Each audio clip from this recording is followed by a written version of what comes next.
आपने ब्याज पर धन देने के विषय में प्रेमानंद जी महाराज के दृष्टिकोण के बारे में पूछा है। उपलब्ध स्रोतों में इस विषय पर उनके विशेष विचार नहीं मिलते हैं। हालांकि प्रेमानंद जी महाराज के आध्यात्मिक शिक्षाओं और नैतिक सिद्धांतों के आधार पर हम कुछ संबंधित मार्गदर्शन प्राप्त कर सकते हैं। उनके अनुसार चरित्र की शुद्धता। महाराज जी कहते हैं कि जिसका चरित्र ठीक नहीं है वह कभी सुखी नहीं हो पाएगा, इसलिए चरित्रवान बनो। दूसरों को दुख न देना। उनके अनुसार कोई व्यक्ति तुम्हें दुख नहीं देता, बल्कि तुम्हारे कर्म उस व्यक्ति के द्वारा दुख के रूप में प्राप्त होते हैं। इन सिद्धांतों को ध्यान में रखते हुए यदि आप ब्याज पर धन देते समय न्याय, करुणा और नैतिकता का पालन करते हैं तो यह अधर्म नहीं माना जाएगा। लेकिन यदि इस प्रक्रिया में किसी का शोषण होता है या अत्यधिक ब्याज लिया जाता है तो यह आपके चरित्र और कर्मों पर नकारात्मक प्रभाव डाल सकता है। अतः ब्याज पर धन देते समय उचित दर, पारदर्शिता और उधार लेने वाले की स्थिति का ध्यान रखना आवश्यक है ताकि यह कार्य नैतिक और धर्म संगत बना रहे। ब्याज पर धन देना, सूद लेना एक ऐसा विषय है जो धर्म, नैतिकता और समाज शास्त्र से जुड़ा हुआ है। यह पाप है या पुण्य, इसका निर्धारण कई कारकों पर निर्भर करता है, जैसे आपकी नीयत, ब्याज की दर, लेन देन का तरीका और उधार लेने वाले की स्थिति। एक, धार्मिक दृष्टिकोण से ब्याज, सूद का महत्व। हिंदू धर्म में धन को एक शक्ति माना गया है जिसे सही तरीके से कमाना और सही तरीके से खर्च करना आवश्यक बताया गया है। लेकिन अलग अलग ग्रंथों में ब्याज पर अलग अलग विचार मिलते हैं। मनुस्मृति का मत।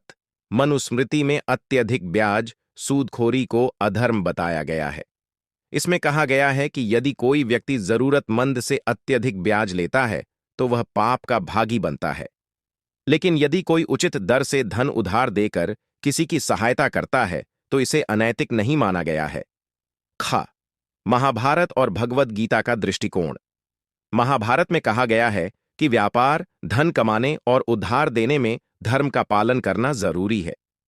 श्री कृष्ण ने गीता में कहा है कि कर्म करना आवश्यक है, लेकिन उसमें लोभ और शोषण नहीं होना चाहिए। अगर ब्याज प्रणाली जरूरतमंद की मदद करने के लिए है तो यह अधर्म नहीं बल्कि एक सेवा भी हो सकती है।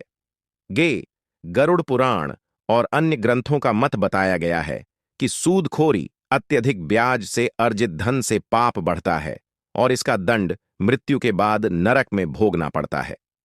लेकिन यदि कोई सीमित और न्याय संगत दर पर उधार देता है तो यह न केवल स्वीकार्य है बल्कि पुण्य का कार्य भी हो सकता है। 2, सामाजिक और नैतिक दृष्टिकोण। अगर कोई व्यक्ति उचित ब्याज दर पर पैसे उधार देता है और दूसरों का शोषण नहीं करता तो यह समाज के लिए उपयोगी हो सकता है। इससे लोगों को व्यापार करने, जीवन सुधारने और अपने संकट से उबरने का मौका मिलता है।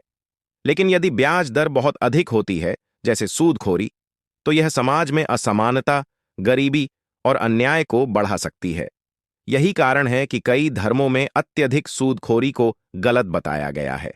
3, आर्थिक दृष्टिकोण। आधुनिक अर्थशास्त्र में ब्याज को एक सामान्य आर्थिक प्रणाली माना जाता है। बैंक और वित्तीय संस्थाएं भी ब्याज पर धन देती हैं, जिससे अर्थव्यवस्था चलती है। यदि ब्याज प्रणाली पूरी तरह गलत होती तो यह वैश्विक स्तर पर निषिद्ध हो जाती। 4, सही और गलत का अंतर। पुण्य, सही तरीका। जरूरतमंदों को उचित ब्याज दर पर धन देना। ब्याज दर इतनी हो कि उधार लेने वाला उसे चुका सके। किसी की मजबूरी का फायदा न उठाना। जरूरतमंदों की मदद के लिए ब्याज मुक्त उधार देना यदि संभव हो।